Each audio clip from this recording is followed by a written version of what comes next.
Hi guys. তো দেখো আমরা এখন এক জায়গায় ঘুরতে যাচ্ছি, জানি না বাট কোথায় যাচ্ছি, তবু চলে যাচ্ছি।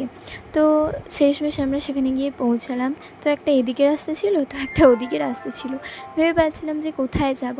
তো শেষমেশ একটা রাস্তা ডিসিশন করেই নিলাম, তারপরে যাচ্ছিলাম।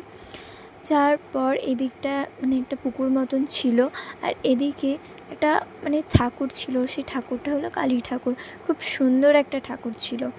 তো এদিকটাতে আবার গিয়ে দেখলাম বাচ্চাদের দেখার মতন অনেক অনেক জিনিস আছে। তো এদিক থেকে একটু বেরিয়ে এলাম, আসার পর ওদিকে চলে গেলাম। আবার আমরা ওদিকটা যাওয়ার পর দেখলাম কি বলবো, অনেক কিছু ব্যাপার স্যাপার হচ্ছিলো, তোমরা বুঝে নাও। এরপর আমরা অনেক লেবু গাছ দেখতে পেলাম, লেবু তুলেও ছিলাম, বাট কেউ দেখতে পাইনি। তো আবার বাচ্চারা ওদিকটা খেলছিল, চলে গিয়েছিলাম। তো তার মাঝে আমিও একটু দোল খেয়ে নিচ্ছিলাম।